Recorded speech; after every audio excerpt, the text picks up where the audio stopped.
नमस्कार प्यारे विद्यार्थियों, एक बार फिर से मैं रोहन पांडे आपका स्वागत एवं अभिनंदन करता हूं। तो आप लोगों के सपोर्ट की बहुत ज़्यादा ज़रूरत है। जैसा कि आप जान ही रहे हैं कि साइंस की दुनिया में एक बहुत माना जाना नाम है हरी सर। फिजिक्स बहुत ही आउटस्टैंडिंग पढ़ाते हैं और इन्होंने एक नया नींव रखा है और उस नींव के पिलर हमेशा विद्यार्थी रहे हैं।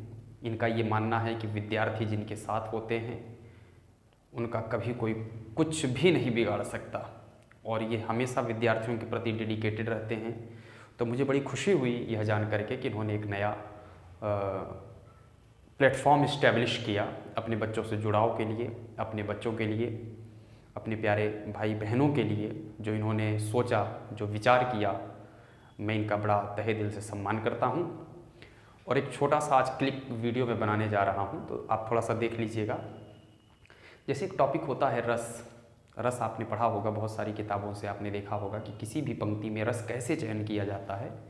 तो इसके लिए आज मैं एक इंटरेस्टिंग बात बताने जा रहा हूँ। और हमेशा देखिएगा कि पढ़ाई बहुत यूनिक तरीके की होनी चाहिए। ये नहीं है कि आपके पास कंटेंट बहुत है और हम क्या पढ़ें क्या ना पढ़ें, यहाँ नहीं उलझना है। शानदार हिस्से का कैसे हम क्रैक करें चीज़ों को, क्योंकि परीक्षा में आपसे ये पूछा जाता है, एकदम फैक्ट बातें पूछी जाएगी। आइए देखते हैं। जैसे मान लीजिएगा कि रौद्र रस के बारे में आपको बताना है।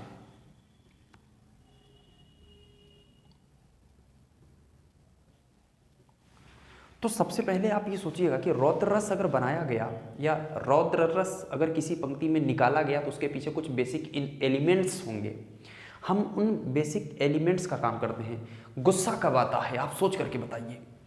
ऐसा होता है कोई काम में आप बिजी हों, बड़े उलझन में हों और काम हो नहीं रहा है। जैसे मान लीजिएगा कि आप टेट की परीक्षा देने गए, सुपर टेट की परीक्षा देने गए या सी टेट के एग्ज़ाम देने गए, और सी टेट का आप एग्ज़ाम देने गए, इसी की तैयारी चल रही है खूब अच्छे से, आपने दे लिया, पास कर लिया। अब पता चला सुपर टेट आ गया, सुपर टेट का भी एग्ज़ाम डेट आ गया, कल परीक्षा है। आज आपने बहुत मेहनत करके, जद्दोजहद करके आपने अपने से पूरा मार्कर, पेंसिल, इरेज़र सब तैयार कर लिया है कि कल हमको स्टेट, सुपर टेट जैसे युद्ध में जाना है। आपने अपना पत्र भी निकाल लिया, एडमिट कार्ड भी, और मान लीजिए उसी रात आपका छोटा भाई बहन आपका एडमिट कार्ड फाड़ दे, तो आपको लगेगा कि वो एडमिट कार्ड नहीं, हमारी तकदीर फाड़ रहा है। उस समय जो रिएक्शन होगा आपका अपने उस छोटे भाई बहन पर, इसी को कहते हैं रौद्र रस। ध्यान रखिएगा, रौद्र रस में हम बहुत तेजी से, शीघ्रता से किसी को डांटते हैं, क्रोध में डांटते हैं, ये रौद्र रस कहलाता है। तो होता क्या है, रौद्र रस में मूल रूप से या तो आप क्या करते हैं, गुस्सा करते हैं, रौद्र रूप धारण करते हैं। जब किसी को आप डांटेंगे तो डांटते समय आपको कठोर वचन का इस्तेमाल करना होता है, और कभी कभी तो क्रोध अनलिमिटेड हो जाता है।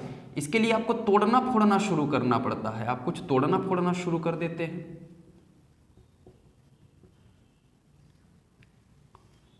और कभी कभी तो गुस्से का लेवल इतना बढ़ जाता है कि हम किसी को जान से मारने की धमकी दे देते हैं। तो जान से मारने की धमकी देना,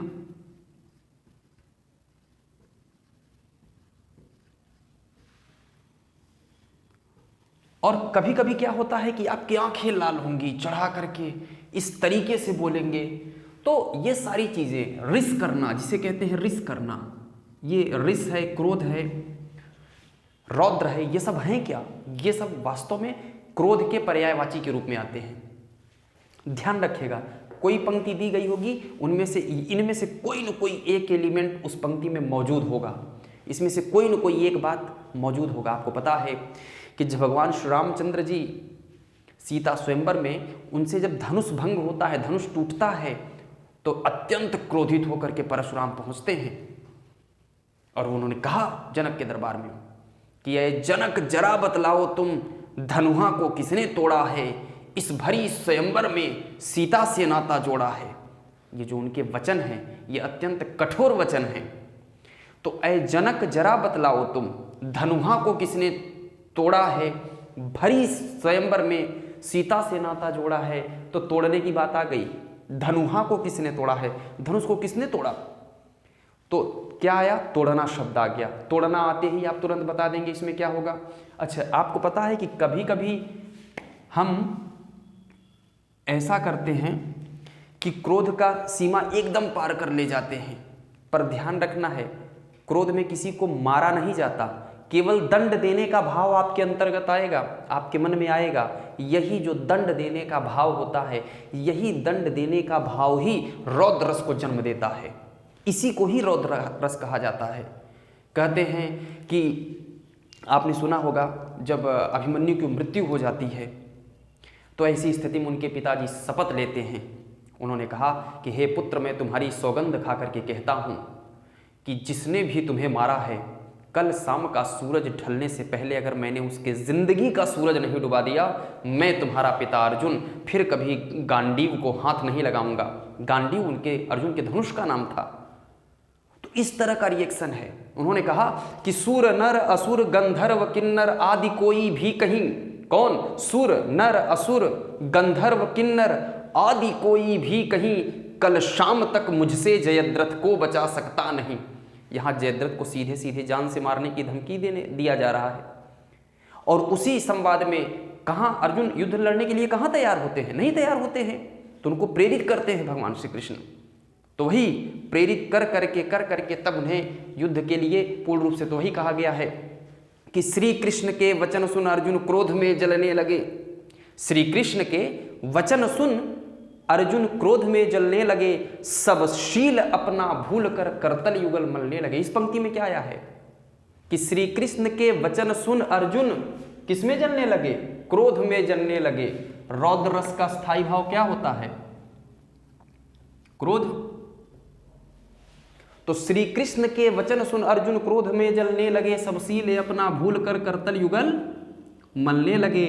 और उस काल मारे क्रोध के तन कांपने उनका लगा, उस काल मारे क्रोध के तन कांपने उनका लगा, मानो हवा के जोर से सोता हुआ सागर जगा।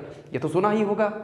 और यही रामचरितमानस में बाबा तुलसीदास जी ने कहा है कि सुनहु जनक जे शिव धनु तोरा, सहस बाहु सम सोरिप मोरा, सो बिलगाओ बिहाई समाजा, नत मारे जय हैं सब राजा।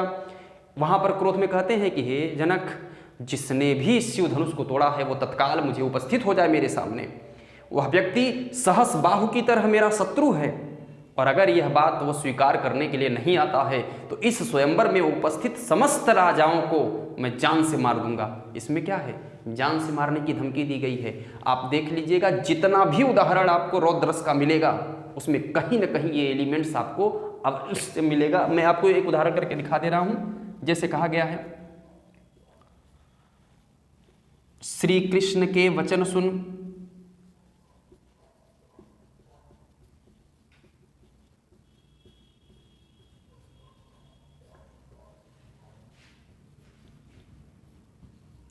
अर्जुन क्रोध में जलने लगे,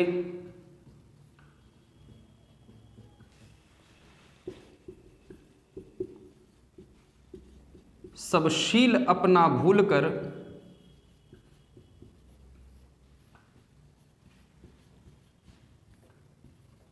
करतल युगल मलने लगे।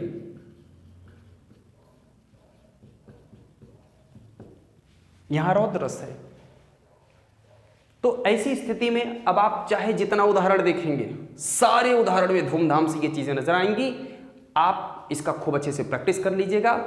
आज के लिए एक छोटा सा क्लिप रहा है, कल हम फिर एक नए रस के साथ आपके सामने उपस्थित होंगे। एक एक रस धूमधाम से आप सीखेंगे, और मैं आशा करता हूं कि इस निष्ठा पर निष्ठापूर्वक हरि सर काम करेंगे, और उनका सपोर्ट आप लोगों के लिए और हमारे लिए, हम सब के लिए बहुत सराहनीय होगा। तो आज के लिए इतना ही, हम लेते हैं विदा। धन्यवाद।